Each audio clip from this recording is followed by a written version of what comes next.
अखंडमंडलाकारं व्याप्तं येन चराचरं तत्पदं दर्शितं येन तस्मै श्रीगुरुवे नमः। अज्ञानान्धस्य लोकस्य ज्ञानाञ्जनशलाकया चक्षुरुन्मीलितं येन तस्मै श्रीगुरुवे नमः। अध्यात्म विश्वविज्ञान यूट्यूब चैनल पर उपस्थित सभी भाई बहनों का हार्दिक स्वागत समादर करते हैं। एक कहानी से हम इस बात की ओर संकेत करेंगे कि कर्तव्य और जिम्मेदारी, इस बात का एहसास, इस बात की संवेदना अगर हम में निर्माण होती है तो हम विपरीत परिस्थिति में भी अच्छाई ढूंढ पाएंगे और अच्छे के लिए ही विपरीत परिस्थिति आती है, इसका भी हमें स्पष्ट आकलन हो जाएगा। एक राजा ने अपने राजकुमार को एक ऋषि के आश्रम में रख दिया पढ़ने के लिए। अन्य विद्यार्थियों के साथ वो भी लड़का राजकुमार पढ़ाई करने लगा। नहाने के लिए आश्रम से थोड़ी दूर पर नदी थी, उस नदी में नहाने का परिपाठ था। तो सवेरे वो एक छोटा सा गांव बीच में पड़ता था, उस गांव के बीच में से वो नहाने के लिए जाना और नहा कर आना। उसी गांव में एक बुढ़िया का मकान उसी रास्ते पर था। उसे अपने दामाद और बेटी की खोज खबर लेने के लिए उसके ससुराल जाना था। तो उसने ये सोचा कि मैं तिल्ली के लड्डू बनाऊंगी और अपने दामाद और बेटी के लिए ले जाऊंगी, तो अच्छा भी लगेगा और उसको मेरी लड़की को पसंद भी है। तो उसने तिल्ली लाई, तिल्ली को धोया और सुखाने के लिए आंगन में एक खटिया डालकर कपड़ा रखा और उस पर तिल्ली बिछा दी कि सूख जाएंगे तो इसको कूट काट कर मैं लड्डू बना लूँगी। अब ये लड़का वहीं से गुजरते थे, तो ये लड़का जब भी उधर से गुजरे तो मुट्ठी भर वो तिल्ली उठा ले और खाता हुआ नहाने चला जाए। फिर नहा कर आए, फिर एक मुट्ठी उठाए और फिर आश्रम की ओर चलता रहे। ये बात 2-3 बार उस बुढ़िया ने देखी और उसके अनंतर के दिन उसने वो ऋषि को जाते समय रोक लिया। बोले, रुकिए, ये आपका विद्यार्थी रोज मेरी तिल्ली खाता हुआ जाता है इधर और तिल्ली खाता हुआ जाता है इधर।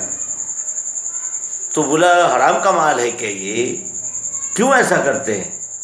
तो उस गुरु ने उस शिष्य को बहुत बड़ी शिक्षा कर दी। उसे धूप में खड़े रहने का शिक्षा मिली और वो 2 दिन तक धूप में खड़े रहने का, आश्रम के बाहर ऐसी शिक्षा उसे मिली।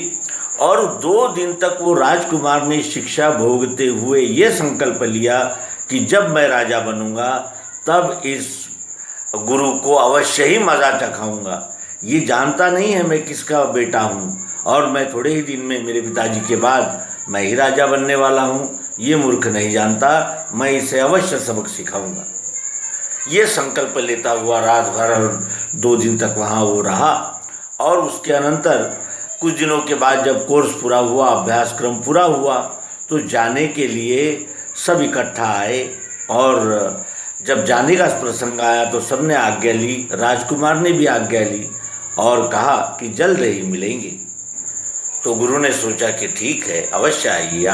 हमारे दरवाजे, गुरु के दरवाजे शिष्य के लिए सदैव खुले होते हैं, क्योंकि गुरु मैं किसे दूं इस विवंचना में होता है, तो शिष्य मैं कैसे पालूं इस प्रयास में होता है। तो ये मणिकांचन योग केवल गुरु शिष्य परंपरा में ही होता है।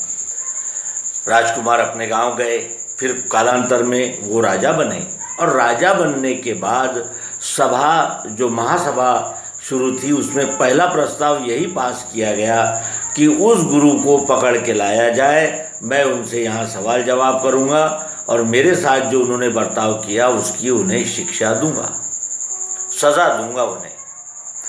सिपाही गए, गुरु को पकड़ के लाया और गुरु से कहा कि आप ये क्यों भूल गए थे कि मैं राजा का बेटा हूँ और यहाँ का राजा बनने वाला हूँ। ये भी डर नहीं लगा आपको कि जब मैं राजा बन जाऊँगा तो इस बात का कुछ न कुछ अवश्य ही बदला लूँगा। क्या आपने ऐसा नहीं सोचा? तो गुरु ने कहा कि मैं उस समय जिस कर्तव्य पे था, जो मेरी जिम्मेदारी थी, वो मैंने पूरी की। मेरा विद्यार्थी चोर न बने, मेरा विद्यार्थी हरामखोर न बने, ये मेरी मनोकामना थी। मैं शिक्षक के पद पे था। शिक्षा यानी शिक्षा देना मेरा कर्तव्य था, नहीं मेरा धर्म था, और मैं अपने धर्म के साथ प्रताड़ना नहीं कर सकता था। उस समय यदि मैं कुछ न बोलता तो अपने कर्तव्य से च्युत हो जाता। राजकुमार का समाधान नहीं हुआ और उसने उन्हें मृत्युदंड की सजा फरमाई गुरु को अपने। तब सारी सभा ने उठकर एक ही मत से कहा कि महाराज, यदि आपको उस दिन न टोका गया होता कि आप तिल्ली यानी किसी की क्यों बेवजह और बगैर अधिकार से उठाते हो, तो आज आप महाराज नहीं बनते, एक डाकू और एक चोर बनते। क्योंकि चोर की हिम्मत चोरी करते हुए ही बढ़ती है और डकैत, छोटा डकैत बड़ा डकैत बन जाता है। आप राजा बने, क्यों?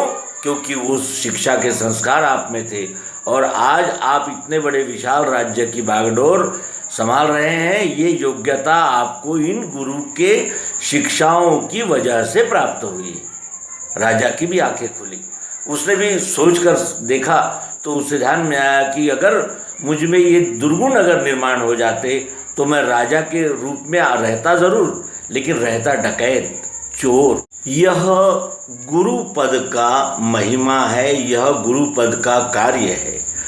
गुरु माता, इनसे कोई बात नहीं छिपानी चाहिए, ऐसे हमारे शास्त्र में कहा है। क्यों? क्योंकि गुरु ये सदैव कल्याण का ही रास्ता अपने शिष्यों को देते हैं। और इसमें फिर कटु बातें भी कही जाती है, जो हमारे मन के अनुकूल न हो उन बातों को भी गुरु कहता है। इसलिए नहीं कहता कि वो आपको लज्जित करना चाहता है या उसका कोई स्वार्थ है, इसलिए नहीं। वो इसलिए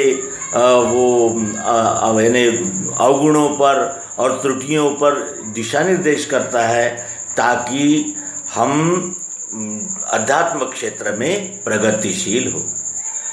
स्वामी जी श्री जीवनानंद जी चैतन्य अभ्यास और अध्यात्म के प्रति कितने समर्पित थे, तो उन्हें अध्यात्म विज्ञान के सिवाय अन्य कोई चर्चा ही नहीं सुहाती थी। और वो कहते थे कि क्या आप इतने दूर इतना पैसा खर्चा करके आए हो, तो क्या घर गृहस्थी और बाल बच्चे और इसी की बातें करोगे?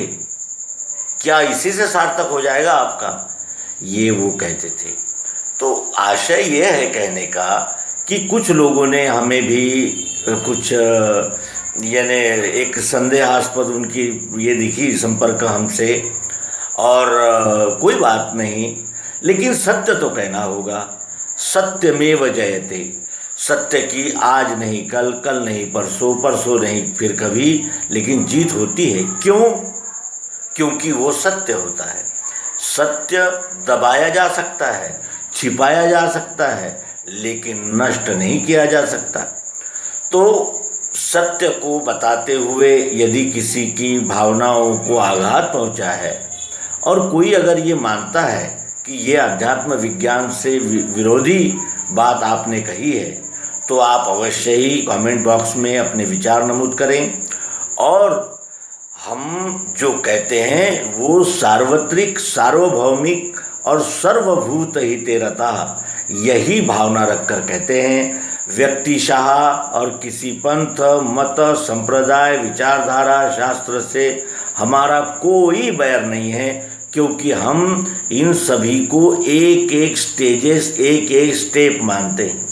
जैसे मंदिर में जाने के लिए स्टेप्स बनी होती है, उसी तरह इस विश्वरूप परमात्मा को जानने के लिए ये सारी स्टेप्स है, ऐसा हम मानते हैं। और जो चलने वाला है, जो राही है, वो स्टेप्स को बुरा कैसे कहेगा? ये हो सकता है कि ये पहली स्टेप हमें आखिरी स्टेप तक नहीं ले जा सकती, क्रमशः चलना होगा, लेकिन चलने के लिए वो स्टेप्स ही तो कारण बनी है। तो इस तरह अध्यात्म का समन्वय अध्यात्म विज्ञान में होता है। ये प्रत्यक्ष, प्रायोगिक, यथार्थ अनुभविक, सार्वभौमिक, सार्वत्रिक, सार्वकालिक ऐसी सद्गुरु योग युक्ति है जिसे सर्वांग योग नाम से जाना जाता है। और सर्वांग योग प्राप्त करने पर ही विश्वरूप परमात्मा का प्रत्यक्ष यथार्थ दर्शन हम सबको होता है। तो इसलिए यहाँ पुनश्च निवेदन करेंगे कि हमारी बातें व्यक्तिशः नहीं होती, केवल गुरु का कार्य है उचित, कल्याणकारी और स्पष्ट और यानी जिसे कहते हैं कि बोधयुक्त बातें ही करे, अनुभविक बोले और कल्पना और नाट्यमयता या सजावट इसके लिए ये गुरु ये उपाधि नहीं है। गुरु जैसे अगर काश्तकार अपने ज़मीन की अच्छी तरह यानी साफ सफाई करता है, उसे उलीचता है, तो वो फसल के अधिक होने में सहायक होती है। उसी तरह गुरु ही सद्गुरु की ओर जाने के लिए प्रेरणा देते हैं, क्योंकि गुरु जानते हैं कि सद्गुरु तत्वदर्शी होते हैं। जब तक मनुष्य को या जीव को तत्वदर्शन नहीं हुआ है, तब तक उसकी हर सोच काल्पनिक और मानिंदी ही रहेगी। ये गुरु जानते हैं और इसीलिए वो सद्गुरु की ओर जाने के लिए सदैव प्रेरणा देते रहते हैं। तो आइए ऐसे ही प्रेरक क्षण में हम सद्गुरु भगवान श्री मायानंद जी चैतन्य इनकी स्मृति का वंदन करें और उन्होंने अपने ग्रंथ और सद्गुरु सर्वांग योग युक्ति के द्वारा जो इस विश्व के आगे अमृत रखा है, उसका हम सब निरपेक्ष, निरभिमान और निशंक होकर रसपान करेंगे और अपने जीवन को सार्थक कृतकृत्य करेंगे। इसी प्रार्थना के साथ इस कथा कथन अंक का समापन करते हैं। नर्मदे।